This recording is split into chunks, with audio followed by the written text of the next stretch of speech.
Hello, everyone, and welcome to this pilot edition of Burning Earth Radio.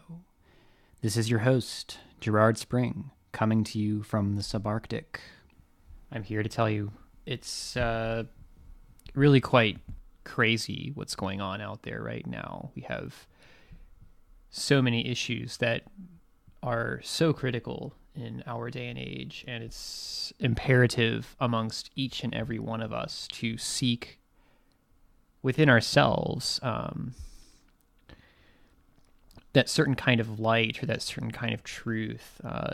It's important not to get discouraged in times like this because there's so many things going on all at once and everything is advancing at blinding speed, and it's really quite something. So I'd like to begin by introducing the concept for the show and what Burning Earth Radio will be and what it will grow into. The radio show is really going to be about a couple of things.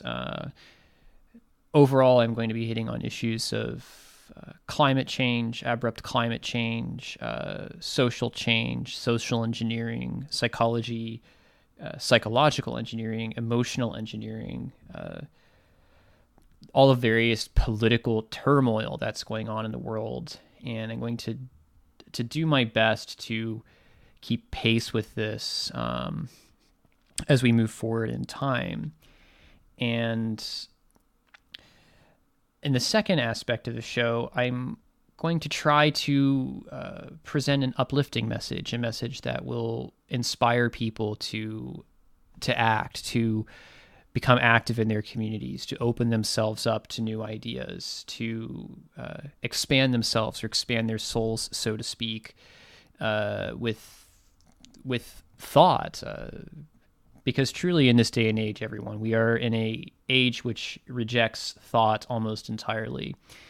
And the degree to which this is occurring is really quite staggering, especially when you consider the way the media is pushing forward idea after idea after idea in this waterfall or this torrent of stories, of memes, of concepts that people can hold in their heads, and then they trade them amongst each other with the Facebooks and the Twitter and all of the social media. It's that everyone is always connected to the system. Everyone is always connected to the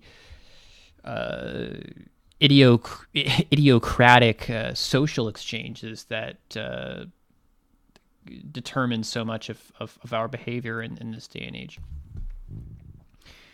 So Burning Earth Radio is going to be a weekly broadcast, or hopefully at least a bi-weekly broadcast, in which I'm going to cover some of these issues and try to work through these issues as I see them, and with the hope of being able to build a community around the show, and to also place myself in the community of other activists who are out there who've been talking about these issues for a long time. And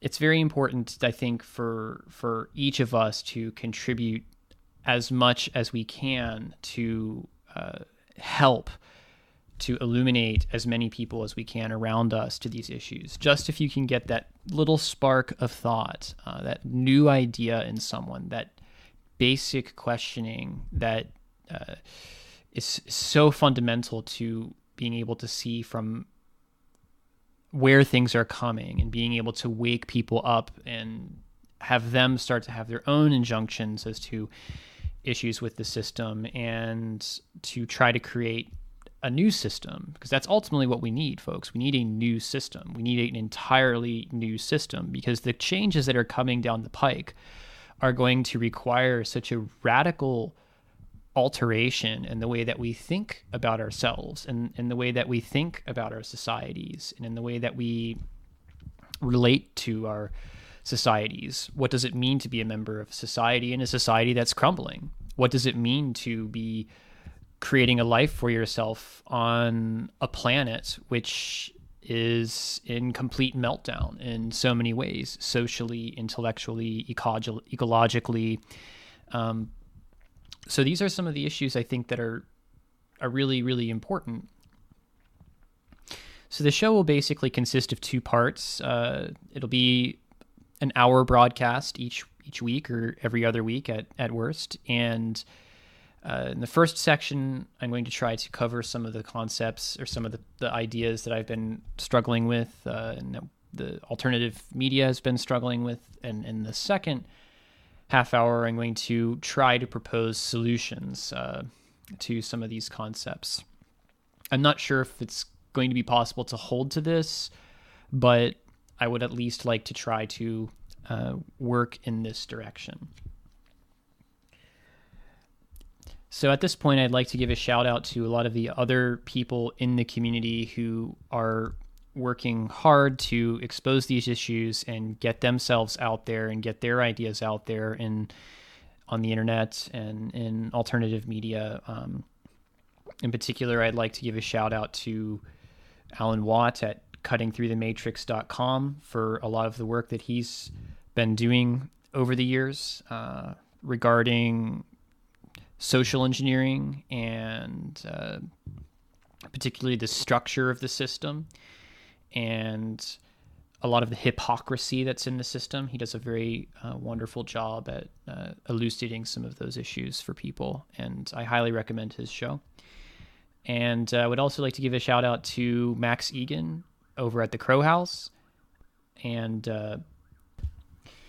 I think Max has done a lot with regard to dealing with issues of the sort of spiritual implications of what's happening and this concept that being disconnected from source, of being disconnected from each other, and allowing ourselves to become drawn into things, as well as, elucidating, like Alan, some of the hypocrisy that's in the system. And I think he's done a phenomenal job doing that, and he's very eloquent in the way that he speaks. And I highly recommend his films and his radio show as well. So you can check him out over at thecrowhouse.com. So at this point, without further ado, I'd like to at least begin to go into some of the problems that we face in particular this week. This is a very big week in human history. And I think it's very important that people are aware of some of the deep changes which are occurring in terms of the society. For starters, I'd like to kick it off with the U.S. election and some of the things that I think that the U.S. election represents, not only to the American people, but the world at large.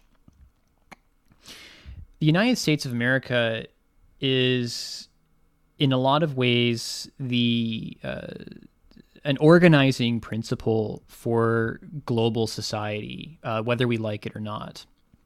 A lot of this has to do with the position of the United States coming out of World War II, with the Camp David Accords, and with the growth of the movement of people into the United States after World War II, and the consolidation of the United States economy around the US dollar during the 50s and the 60s, and then later on in the 70s. Now, this was kind of a de facto thing which occurred because there was a sort of power vacuum left in the Western world after the fall of Germany in World War II, and everything was essentially reconsolidated into the United States as a sort of eidolon of what Western culture is. As time grew on, as the military-industrial complex expanded, as the prison-industrial complex expanded, as we moved more into a monitored society, the surveillance state, so to speak, as we moved into things with the NSA, Facebook, the corporate injunction into every aspect of our lives, we really entered into a brave new world where it became very hard to individuate in such a society. And contrary to what most people believe. The United States is a very collectivist kind of culture, and it only provides people with the illusion of choice. And I think what we're seeing now with the election is a questioning of the role of the United States globally. And ultimately, the result will be the unwinding of the power structure within the United States. And you can see this. You can see this in the two candidates who have emerged amongst a tremendous amount of, dare I say it, conspiracy around each one of them. Both of them are completely unfit to run a pastry shop, let alone run for the president of the United States, the office of the president. But I think that there's a lot of psychological trends and social trends that can be seen in this election, which make it unique compared to previous elections. We could start with Hillary Clinton and the Democratic Party. And I think the point that really amazes me is how the opposition of Bernie Sanders, this kind of populist, social democratic opposition, was just squashed by the Democratic Party. And I really will point to that event as I think we move forward as the death of the truly democratic impulse within the American people. When the thing came out with the emails and the more or less systematic dismantling of Bernie Sanders' campaign, Debbie Wasserman Schultz, and then the Podesta emails later regarding Hillary Clinton's. I mean, this party is absolutely corrupt. It's corrupt to the core, and it has been for a long time. And it amazes me that people are still believing in this party at all, as if it's going to offer some political solution to the problems that we have. And people need to realize that these are empty promises, folks. I mean, these are anything that comes out of the Democratic Party is never going to be meted out in reality. There's no political will to do anything. And really what you're looking at here is the Democratic Party representing the power structure. The Democratic Party now represents the Wall Street interests. It represents the corporate interests. It represents the business interests. And in this case, this makes Hillary Clinton a very weak candidate for the presidency because she doesn't really have anything to offer to the American people.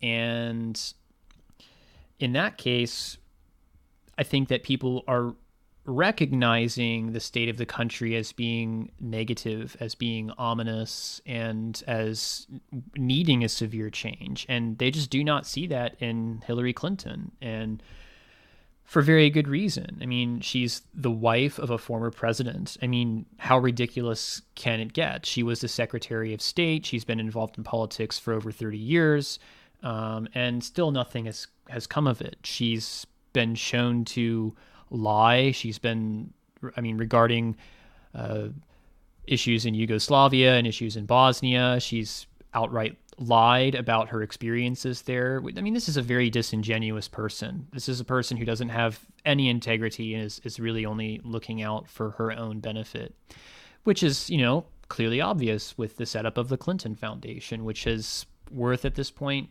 God only knows, but estimates are in the order of billions of dollars flowing through this institution, which, is supposedly a philanthropic organization out there to support all the struggling peoples of the world, but, they haven't seemed to spend a dime on any of that, now have they? Surprise, surprise. And on the other side of the coin, you have Donald Trump, which is essentially a third-party candidate. I mean, because Donald Trump is not a Republican, but the will behind the political will behind Donald Trump is coming through the Republican Party. It's important to remember that Trump is essentially a third-party candidate, and although he does espouse some Republican ideals, I mean, you have to realize that with Trump, we're dealing with something that is really completely different. I mean, this is a third-party candidate, which is running essentially on fascist ideology. And in order to see this, I highly recommend the book by Robert O. Paxton, I believe it is, and it's called the Anatomy of Fascism. And in this book, it goes through the rise of Mussolini to power and the seizure of power by Hitler as well during World War II, and as well as some of the nationalistic tendencies which give rise to fascist movements. And we see a lot of this kind of thing with Trump, with the wanting to deport millions of people. I mean, he's going to have to set up deportation squads to do this, to go around marching door to door asking, people for their papers. And it would just be terrible. It would be a tragedy to see these people essentially forcibly removed from their lives, many of whom who've been in the country for, 10 years or 15 years or 20 years, but haven't been able to achieve legal status because of the very complicated bureaucratic system and pathway to citizenship in the United States. There is no pathway to citizenship in the United States. So on the contrary, these people become marginalized. And of course, Trump is rising out to create an enemy in these people who really have been fleeing from atrocities in their own countries down in Central America, which were largely created by the United States in the first place. I mean, so the hypocrisy here is unimaginable, folks. And I think it's really time that people wake up that there's no solution in Trump. So with this third-party candidate, Donald Trump, we are looking at a completely new politics that is this, and it's really rooted in this nationalistic tendency, this tendency to identify or withhold, so to speak, the greatness of America, or such a perceived greatness in the country, which in reality I don't think really exists quite in the same way as it used to. And here, it's important to understand the psychological implications of the race politics in the United States. As many people are aware of, racial tensions in the United States are high now and have always been high to more or less an extent. I mean, we have a tradition of racism in America, and I really hate to say that, but it's true. When you look at the marginalized communities in the South, or the marginalized communities in the inner cities, minority communities in the inner cities, it's very hard, almost impossible, for these people to make their way. In addition to this, I mean, you also have Trump as the might is right candidate, this assertion of himself, the triumph of the will. You notice that he never provides any plan or any thought out program as to how he's going to accomplish his magical revival of the United States of America as a political entity. So here you have what constitutes essentially magical thinking, which is very, very dangerous and really is kind of towing the line of Hitler, where he was calling out to make Germany great again and protection of the German people and these sort of things. And after the wake of World War I, a lot of these things made sense in the eyes of the German people. And it's really important to remember the relative devastation that was wrought by the Treaty of Versailles, behest the hands of the British and the French. So just as now, after the dismantling of the United States economy, you see the same types of desires in the American people to identify with something great and something powerful. And in this case, we're seeing this in Donald Trump as a white, wealthy person of status in the country. This is, I honestly think, what a lot of his constituency or his support feels, is they identify with this notion of wealth, this notion of growth, this notion of infinite growth, and this notion of success, and this notion that everyone can be wealthy and everyone can be rich in the United States. And to be honest, nothing could be further from the truth. When you look at rising healthcare costs, rising education costs, stagnant wages, deflationary economy with low interest rate monetary policy, opportunities for people are actually very limited in the United States if they're coming from, the lower classes or the middle classes, which at this point, the lower middle class and lower class, I'd say, constitutes maybe 60% of the country. I mean, you have a significant amount of people in the country who are under poverty wages. And when they're living in these conditions, they naturally will try to align themselves with the most powerful force that they perceive will lift them from their situation. And this force is Donald Trump. And I think that there's been a lot of precedent for this historically within the last 10, especially 15 years, with the general apathy, political apathy in the country and the maintenance of the status quo. If things keep as they are and people continue to feel disempowered, people are going to align with nationalism and align with power. And that's the way things tend to go in these types of situations when you have a society where the values are being questioned. Overall, I think this election is really critical because it really speaks to the values in society. It really asks society, what are its values and what are the implications of adopting a certain value set, and how does that value set act in the world? And when you're looking at a country such as the United States, which has military bases in 150 odd countries on the planet, it's involved in military action in several of those countries, if not all of those countries. You look at the corruption and privatization of the military ventures in the United States. You're looking essentially at what could essentially be called an empire or a fading empire, or an overburdened empire, which has to continue to reach out into the world to feed its needs. And this monolithic power structure in the world is crumbling now. And it's going to be very interesting, folks, to see where this goes, because when this power structure starts to dismantle, which I think we're going to see with this election, we're going to be in some serious problems in Europe, in Asia, and also in other countries in North America and Mexico. I mean, if Trump is elected, his policies will have profound implications on the other peoples of North America, on Latin America, have profound implications on trade, on how products are moving around the world. And ultimately what we're seeing is the questioning of the United States government, and as the United States as a political entity, and its legitimacy on the global stage. And we are in a global society, whether we like it or not, and we have to admit that. And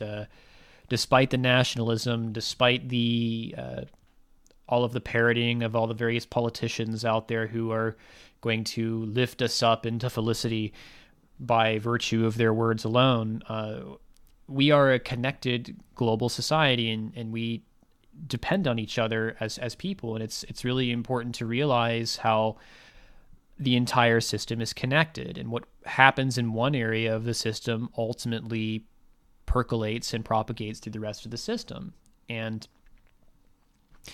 coming up with this election and a reorientation of the value set of the country as a whole, we're going to start to see that value set and the neoliberal or neoclassical economic model of the West is going to start to come into question, and it could send the entire system into a tailspin, everyone. I mean, I think that's what really concerns me, and what I'm seeing is that, there's not a lot of stability in the world right now. Everything is very volatile, and it's very important that we prepare ourselves for what could be a very difficult future, a very difficult road ahead, almost by virtue of our own complacency.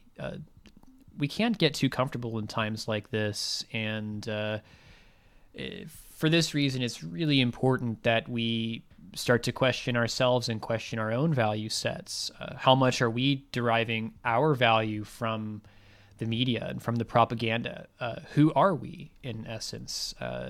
These kinds of questions are going to start to be asked when governments around the world are reconfiguring themselves. It's the relationship between an individual and his society is ultimately very tied up in the choices that society makes as a collective. And we have to face it, the choices that we're making as a society, as a collective, are very damaging potentially, or could be very damaging to the overall development of things in the world.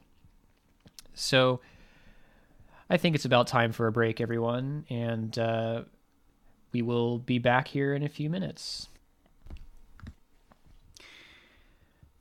Welcome back to the second segment of Burning Earth Radio.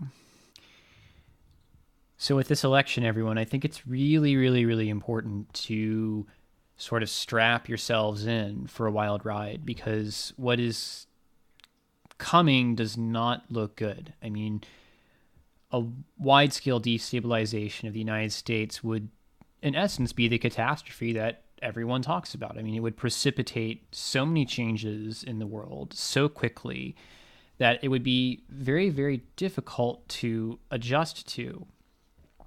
And at this point, I think it's almost impossible to predict what could happen with this election. But I definitely see it as a major catalyzing event, no matter which way it goes. If you have Hillary Clinton winning, as it looked like several weeks ago, up until recently, with the FBI director coming out and unleashing yet a second investigation or a reinvestigation into the Hillary emails, the legitimacy of her candidacy and her winning the election is immediately going to be called into question, as is natural. How can you be president of the United States if you're under investigation by the FBI? So, I mean, that's a serious concern. I think, again, the hypocrisy of this system is very hard to comprehend. So that would in essence call into question the validity of the entire electoral process, at which point you would have Obama coming out and saying things, Trump coming up and continuing to seize power, attempting to seize power, because his backers aren't going anywhere. I mean, you have to realize that the people who support Trump are supporting him very, very, very strongly. And there's an emotional basis for this support. So I don't think that support is just going to fade immediately once the electoral process finishes. If you have Donald Trump winning the election, which it looks like could be the possibility as things are looking now, you're looking at essentially an entirely different country. You're going to see perhaps a lot of resistance, I think, from the establishment, maybe even denying him the presidency despite him winning. I mean, this is also a possibility, that we could essentially end up, as the United States, to be in a governmentless or a stateless position, where there's essentially no leadership in the country, in which case it wouldn't look very much different than it looks now, because that's essentially the state that we are in now. I mean, we have a complete lack of leadership in the country, and we have for a very, very long time, as I think most people are aware of. So I think it's really important to strap oneself in for this, because the cataclysm really could get going with the results of the election, and not to have a completely Amero-centric viewpoint, but when you realize the economic implications of either one of these people coming into office, there's going to be some really profound changes coming down the pike. And I think that it's very important that people prepare themselves emotionally for those kinds of changes. And we're in a very rapidly changing world. And as people, we tend to resist change in a lot of ways, and even to the point of not recognizing change or refusing to realize profound changes, even as they're occurring around us in this very moment. So I'll try to come back and hit on that a little bit more at the end of the show. I think it's really important to place emphasis on our environment, and I fear the amount of, or the lack of education out there as to the state of the environment. Our environment is in collapse, essentially. And despite all of the news articles and evidence and scientific publications pointing to essentially a collapse of the biosphere, people will just kind of continue on as business as usual. And yet there's these very, very profound changes going on. We have a very, very slow refreezing of the Arctic sea ice this year, back from the second lowest to record minimum. The minimum was in 2012. There was a very severe melt in 2012. And 2016 is essentially looking to be the second worst year in terms of minimum. And this is a very, very serious problem, folks, because, if you have the warming Arctic, this is going to redistribute the climate pattern on the entire planet. We're not living in the same climate system that we were 50 years ago, and a lot of the evidence points to that. We are looking at an ice-free Arctic and an ice-free world eventually within the next 100 years if we don't radically change our actions as a people, which it's kind of hard to imagine the scale of these kinds of changes. I mean, we're talking about vast excursions of the jet stream into the high Arctic or into the equatorial regions, bringing very strange weather to the temperate zones of the planet where most people live.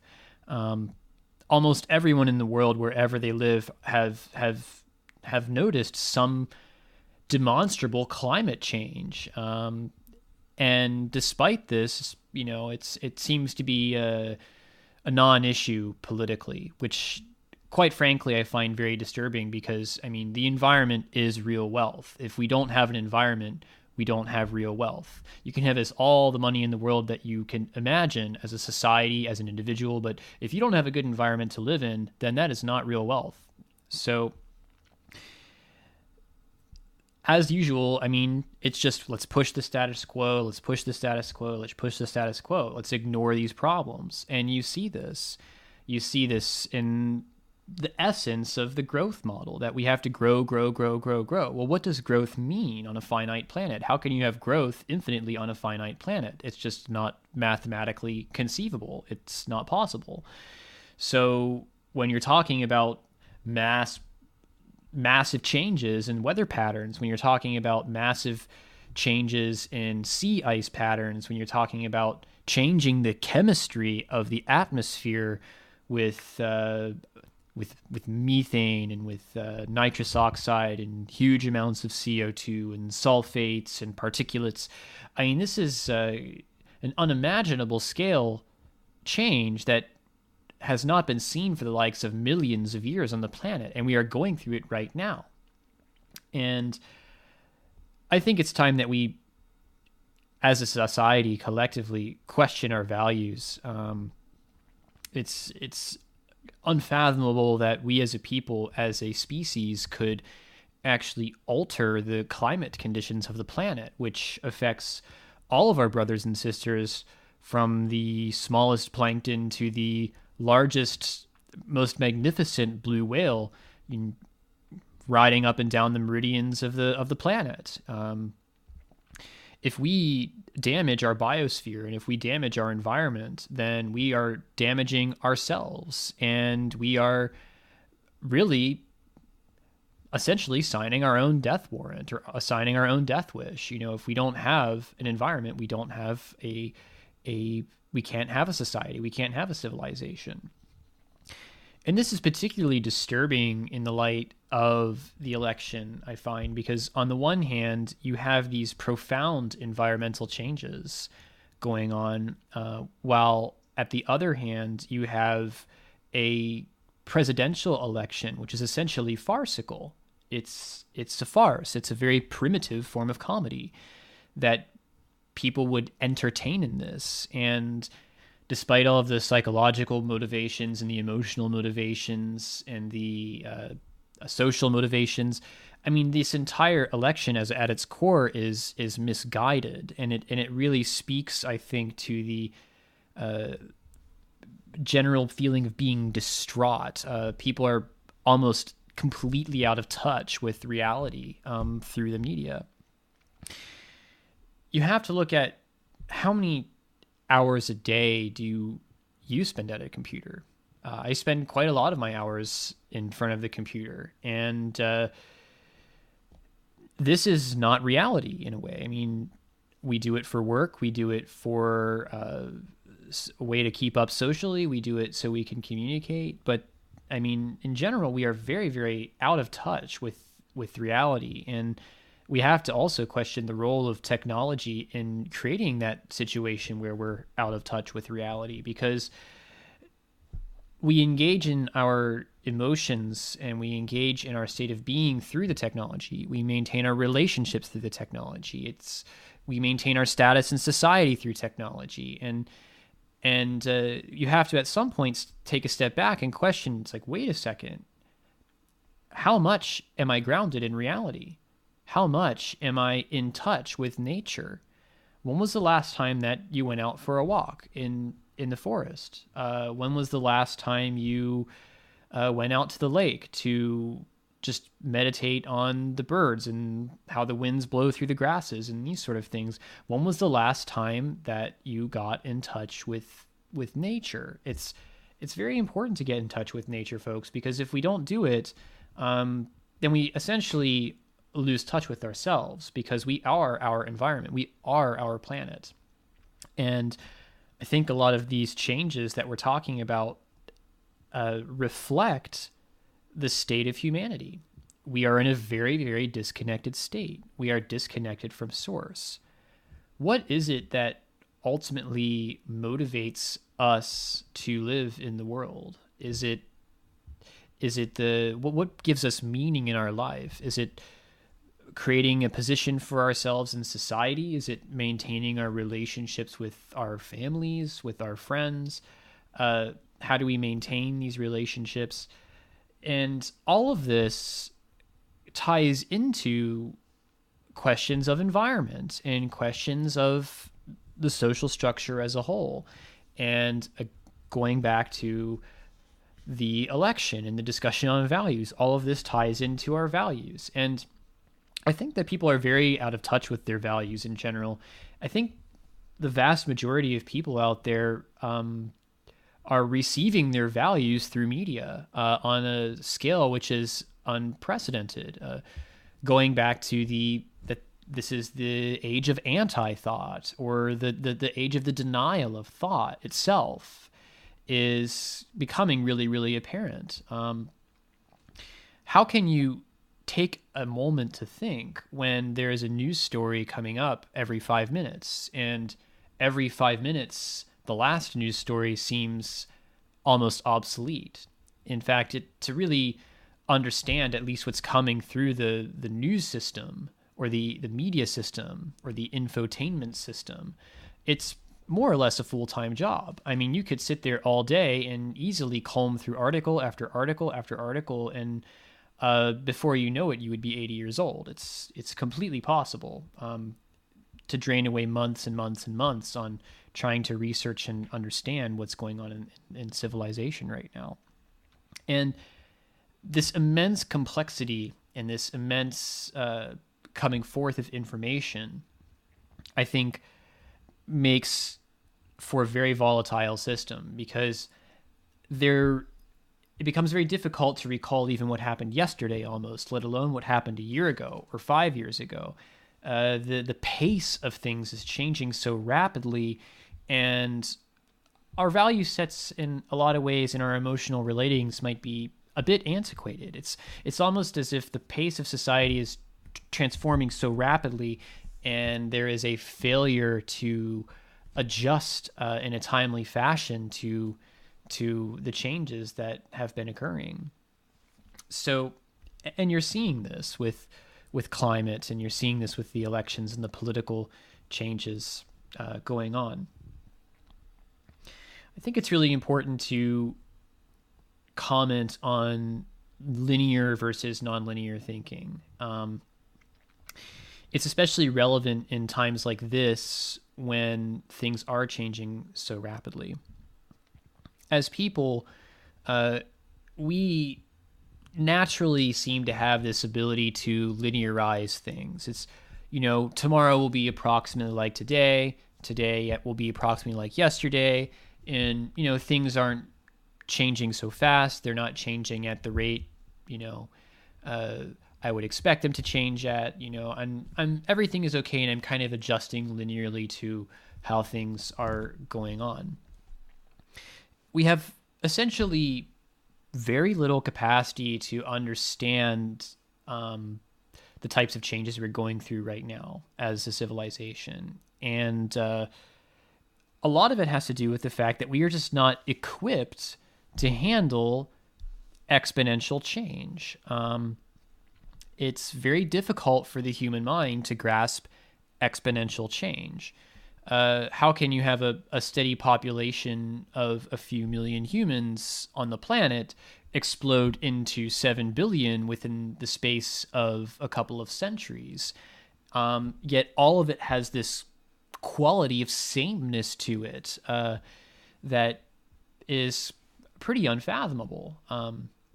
The amount of change that we're experiencing right now is unfathomable in every way, in the environmental way, in the political way, in the social way.